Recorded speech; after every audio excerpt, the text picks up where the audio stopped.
living in New Hampshire, you can't not pay attention to the primary. A Granite State tradition with national effects.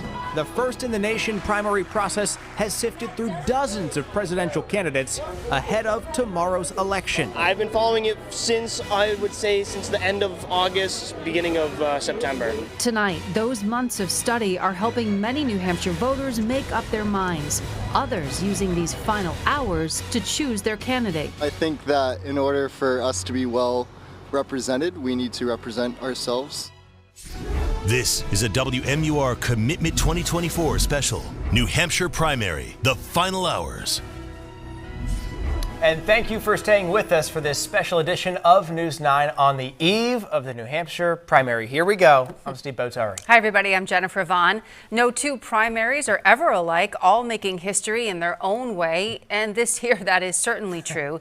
The field of candidates has dwindled over these past few days and weeks, and one party is lobbying for write-in votes. And the remaining candidates are spread out across the state today, trying to reach as many of those undecided voters as possible before the voting happens. Granite Staters casting their ballots tomorrow. News 9 is also in every corner of New Hampshire, from the southern state line up to the North Country, and we will be checking in on all of the campaigns and the countdown to the very first votes in Dixville Notch. But we begin with WMUR's Jean Mackin, who has covered a few of these for us. And Jean, how does this compare to past primaries that you have experienced and known? Yeah, well, in past years, we've had more than a dozen presidential hopefuls vying for your vote right now in the final hours. And this year, the number of candidates still standing is unique.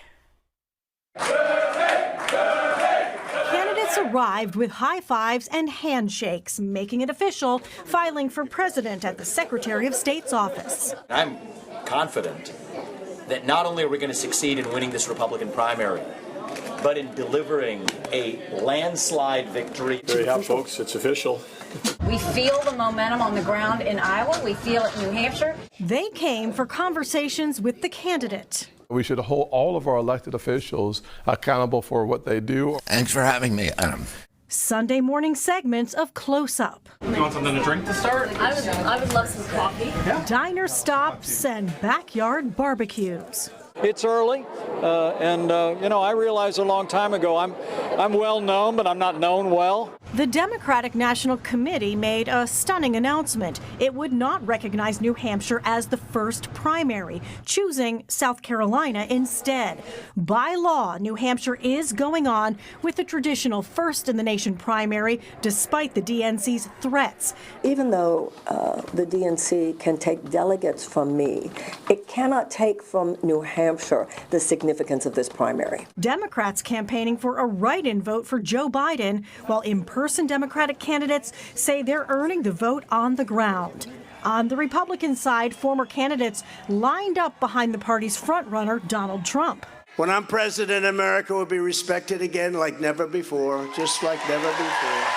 One by one dropping out, even giving their endorsements to the former president right after. Nikki Haley, now the holdout major Republican candidate, coming in third in Iowa and fighting for a strong finish in New Hampshire.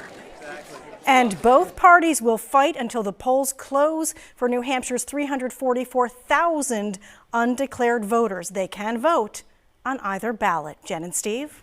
Interesting to see all of the video of the candidates who are no longer in the primary, Adam. And as time ticks down now, an hour and a half to go before Dixville Notch casts those 6 ballots. And the candidates going to bed soon and thinking, okay, gave it all we could. You know, and there's not much more they can do at this point. This is almost like a narrowing little piece of opportunity where you can sway people one way or another, and by the time we get to Dixville Notch and tomorrow morning, that's over. That outcome is potentially been diminishing with each passing minute and hour. You know, as you know, Jen, it's about an hour from now we're going to see that vote. So Nikki Haley, though, sticking with the plan right now. It's been a whirlwind of retail stops alongside her ally, Governor Chris Sununu. She's been at bars pouring beers, a UNH hockey game, VFWs, restaurants, definitely trying to showcase a kind of regular guy or gal kind of appeal. People are seeing her in their own daily life context rather than in a more controlled campaign setting, and the goal is to reach and turn out voters who may not be as completely plugged into politics as someone who is really involved in the base of a party. Now, the frontrunner, former President Donald Trump, for a year he's relied on the power of his brand and that 4 years in the White House to really act as a fortress for him here in New Hampshire. He's held on to his support as other candidates have gone up and down, and he only had to make a handful of campaign visits in 2023 all year long. In a rare move for Trump, he's actually changing things up. He's been doing events almost every day or night here, rallies, speeches, even had a drop-in at his campaign headquarters. You can read this sudden burst of activity in two ways. One, maybe he's worried about how close Nikki Haley might get to him here. Or two, he wants to post a truly dominant number here, a big win like he did in Iowa, and try to end the primary contest here in the Granite State. Now, Nikki Haley has already scheduled an event in South Carolina after the primary, so she wants to move on. But Ron DeSantis also wanted to move on after a second-place finish in Iowa, and obviously he's no longer in the race. New Hampshire traditionally narrows the field. That's how this process works. But to have it down to 2 at this point, the decision, it's extraordinarily rare. And we'll be talking about that for a while. Okay, Adam, thank you. And you mentioned the former president with the late event tonight. He is making his final pitch to voters on why he could and what he believes should return to the White House. And we have WMUR's Marissa Tansino live there outside his last rally before the primary actually happened, before the voters go to the polls. This is in Laconia, Marissa. Steve, Jen, that's right. And supporters here for the former president started to file in here at Laconia just after 6 o'clock. The former president taking the stage just after 9. And within the first 10 minutes of him speaking, really, he invited 3 of his former opponents up to the stage. That's Vivek Ramaswamy, Senator Tim Scott, and Doug Burgum.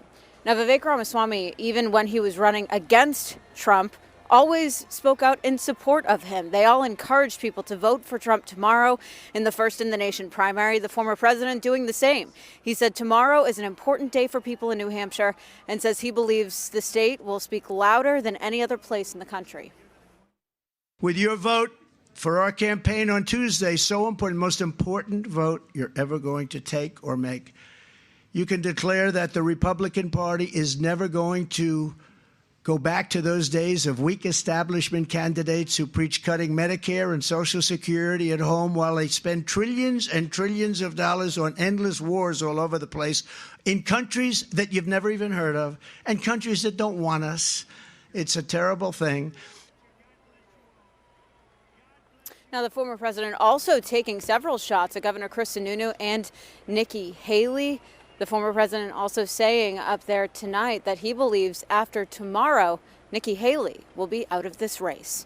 We're live in Laconia. Marissa Tansino, WMUR News 9. Marissa, thank you. Let's pick up this conversation right there. Nikki Haley was out and about all day today trying to give that final push before the primary. WMUR's Ariel Metropolis also there tonight, and she's here now with us with more on the former governor's last-minute pitch to voters. What'd she say, Ariel?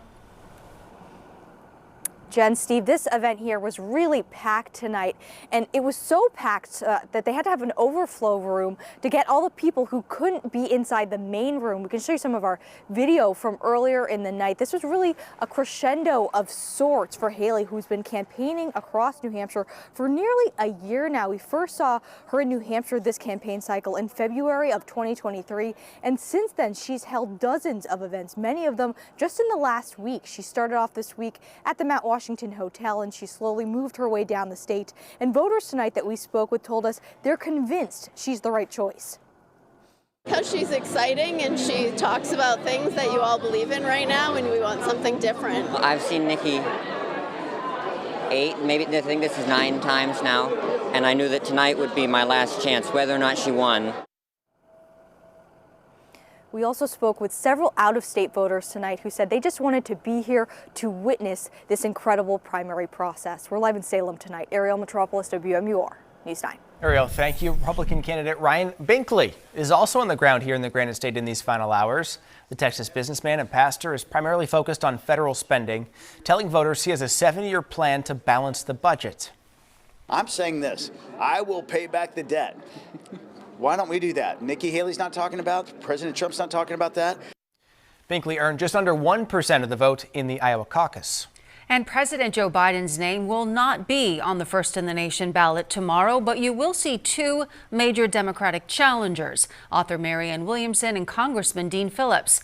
Our Monica Hernandez in the newsroom now with the message they're hoping voters send to the incumbent. Well, Jen, while both campaigns are considered to be a long shot, they are hoping for a boost in New Hampshire. The national political press is here, and they're getting much more attention now than for all the previous weeks of their campaigns. Congressman Dean Phillips telling voters today he is appalled that President Biden is skipping the New Hampshire primary and that he is running to ensure Donald Trump isn't reelected. But Phillips says no matter what happens in this race, he's already won. Here's why. I think we've already won the New Hampshire primary because what's going to happen tomorrow is going to show a weak candidate who's not electable and a candidate with momentum going around the country sharing a new vision. Meanwhile, Marianne Williamson saying she is the candidate who can beat former President Trump in November if he is the nominee. She says from her time on the trail in New Hampshire, she believes a lot of voters are waiting until the last minute to make up their minds. She thinks her economic agenda is what sets her apart. An economic U-turn, a new beginning in this country, waging peace, taking care of our children, ending the drug war, turning the page, genuinely turning the page, not just with a new face, but with a new trajectory of policy and societal and economic unfoldment. This is what would not only beat Trump, this is what will repair our country. That's why I'm staying in the race. As for Phillips, he says success for him when the polls close tomorrow in the Democratic primary would be finishing with at least 20% of the vote. Steve. And we shall see about that. It was last year President Biden and the DNC overhauled the primary calendar and tried to remove New Hampshire as the first in the nation primary and replace it with South Carolina. But staying true to its 100-year tradition and, importantly, state law in this matter, New Hampshire scheduled its primary right after Iowa anyway. President Biden opted not to appear on the primary ballot, and the DNC has said New Hampshire violated national party rules, calling tomorrow's primary meaningless. I don't agree with that assertion. I think the vote will be counted, regardless of what the DNC says. The DNC is like a paper tiger. They don't matter. What matters is what we do here in New Hampshire. So I've encouraged everybody to vote, regardless of whether they're going to vote in the Democratic primary or the Republican primary, whether they're young or older like me. I want everybody to vote. Governor Lynch is one of the people backing a write-in effort on President Biden's behalf. And you know, some New Hampshire voters have reported receiving a robocall using an AI-generated voice. It was made to sound just like President Biden, encouraging folks not to vote in Tuesday's primary. WMUR's Hannah Cotter live in Concord now, where the Attorney General's office is looking into this. Well, Steve and Jen, voters tell me they're disgusted and appalled. The AG's office says this is a possible case of voter suppression. Republicans think it's a prank, but we believe it's a crime. Democratic leaders reacting to Sunday's fake robocall that used what appears to be a computer-generated President Biden voice to encourage people not to vote. To tell people false information about an election, to me, is an unpardonable sin. Former party chair Kathy Sullivan has been part of the write-in Biden effort. She says her number was included in the call. Somebody wanted to hurt Biden. Somebody wanted to lower the number of votes he's getting tomorrow. But what it does tell me is that our effort to have people go and write in Joe Biden's name on the ballot is working, and it's scaring someone. While parts of it may sound like the president, voting this Tuesday only enables the Republicans in their quest to reelect Donald Trump again. Your vote makes a difference in November, not this Tuesday. My immediate thought was that, yes, this certainly sounds exactly like President Biden, but I knew the message was wrong. The White House confirms that call was indeed fake and not recorded by the president. Cybersecurity experts say you should always be skeptical of unexpected calls, but there are other signs to look out for. If you listen to the call, you'll hear certain aspects of it are a little fuzzy. Some of the breaks aren't natural. They aren't the natural way a person would speak. That's a little bit of a telltale sign. And again, President Biden is not on the ballot, nor has he campaigned here. But in a statement, a Biden-Harris campaign official said in part, quote, spreading disinformation to suppress voting and deliberately undermine free and fair elections will not stand. We're live tonight in Concord. Hannah Cotter, WMUR News 9. Okay, Hannah, thanks. We still have much more ahead, including a live report from Dixville Notch. We are just over an hour away now from their midnight vote. So stay with us.